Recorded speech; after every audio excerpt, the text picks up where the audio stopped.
after so long at St Kilda, does it feel a little bit strange having different colours on? It does, to be honest.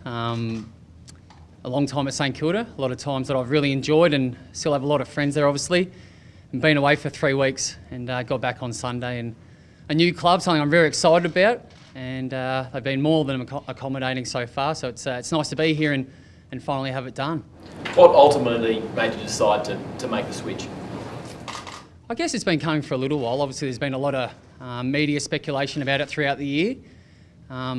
Where St Kilda's at and where I was at as an individual within that club has probably led to this point. And then a mutual agreement, obviously, as it's been well publicised, to go separate ways. And I feel it's the best thing for myself at this stage of my football career, and also St Kilda gets the compensation and goes in their direction. So I have obviously no ill feeling about the process that's gone on for the last probably 3 weeks, and respect all parties and the way they've gone about it, and just really excited to be here. Something new, turning 30 next year. It's something I'm looking forward to in my football career, a change, something that I felt like I needed a little bit as well, a new challenge and a new group of guys to get to know and play some football with.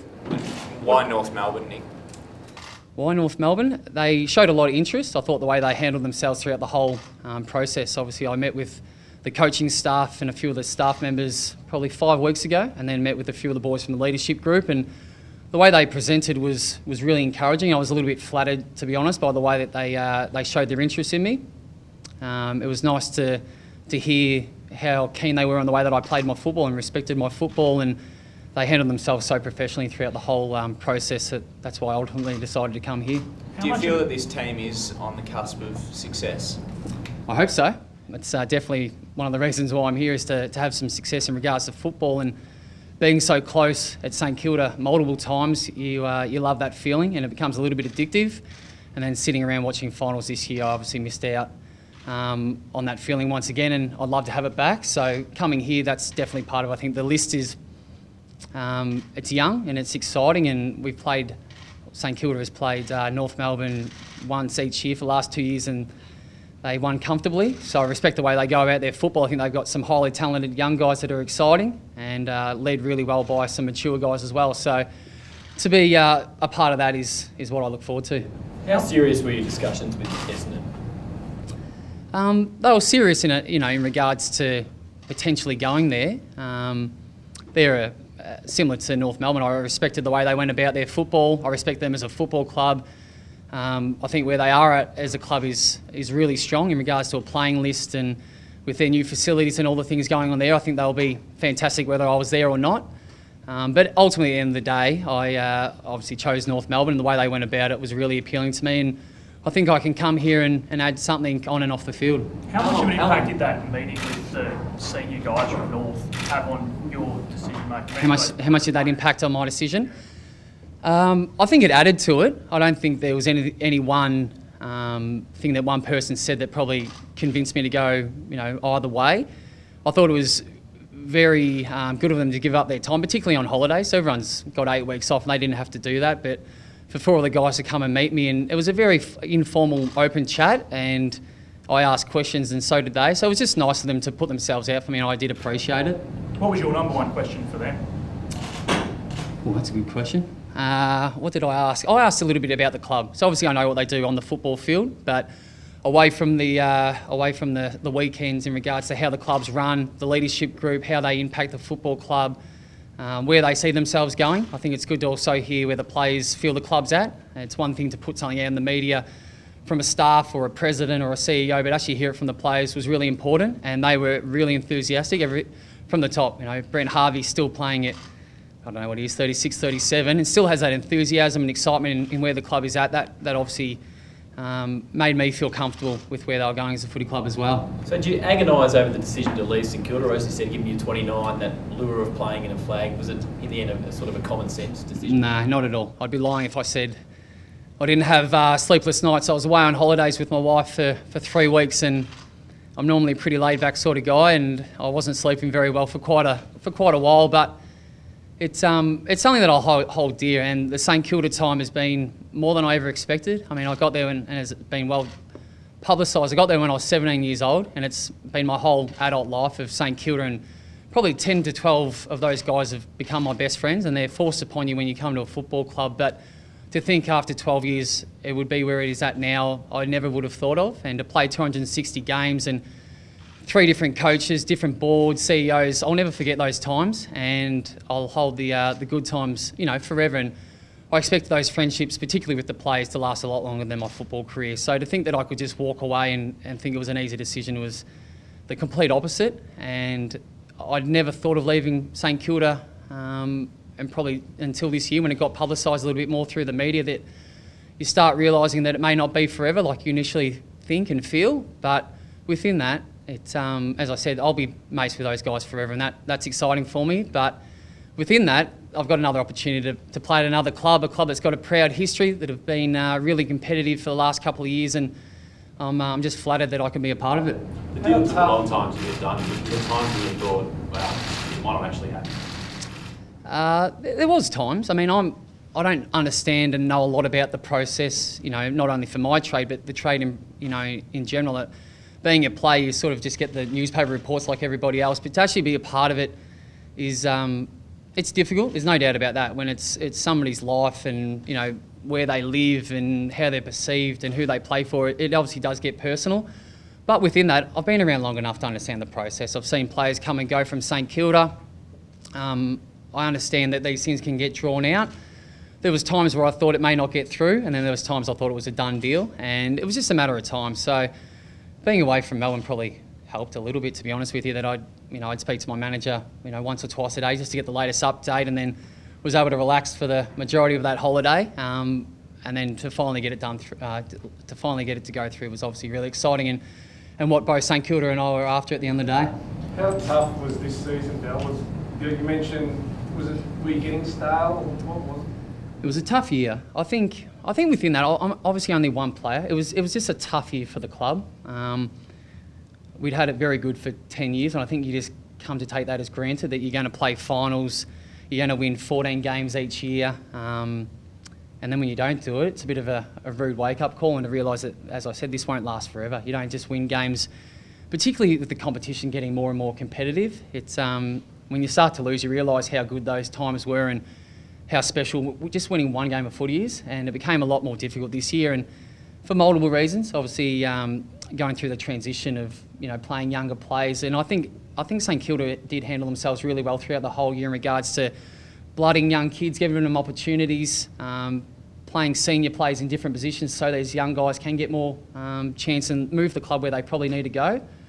So it was difficult. It's not nice losing games. We lost multiple games, months on end, which is it's hard, particularly when you know what the other side looks like. So that's one thing I'm excited about coming here. There's a young group that can win some games. Did you look at BJ's transition? Did you talk to him about what he did? Yeah. I mean, I've kept in touch with BJ even last year before any of this came up. I spoke to him a couple of weeks ago, and he was, surprise, playing golf in New York again. So I touched base with him and just had a little bit of a chat. I also spoke to Luke Ball, who I'm still really good mates with, just about the process. And as I said, I'd never thought about leaving St Kilda. So to even contemplate what it looked like in life after St Kilda, it was good to touch base with those guys. But by saying that, it didn't really make it any easier. It didn't make me feel more comfortable. Didn't make the decision-making process any easier. It was more up to myself and my wife to sort of work through together, and I think we've come out with a really good result.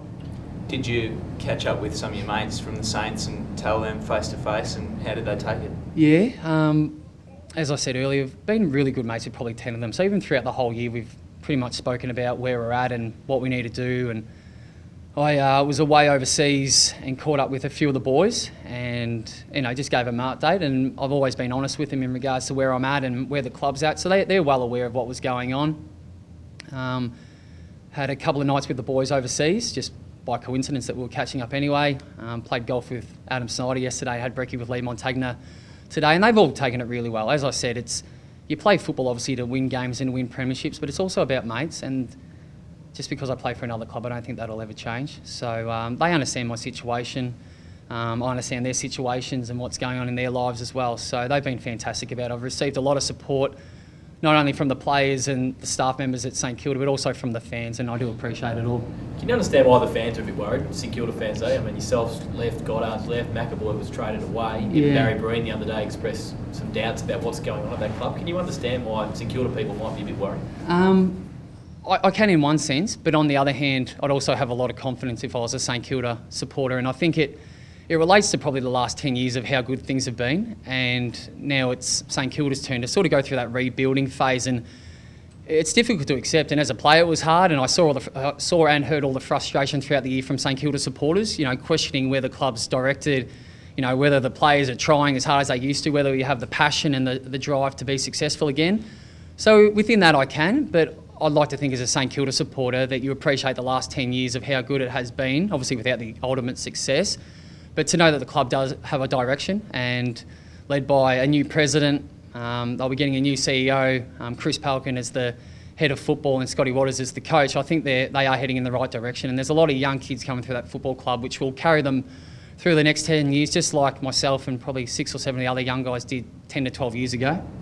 You've been such a durable player. I know it's a year-by-year thing, but do you feel there's more than 3 years left in you as a footballer? Sitting here, I do, yeah. I feel really, my body feels good. I've been very fortunate with injuries for probably the last 10 or 11 years. I don't know why, if I've just been lucky, but I seem to get through games pretty well. I don't miss a lot of training, which I think holds me in good stead.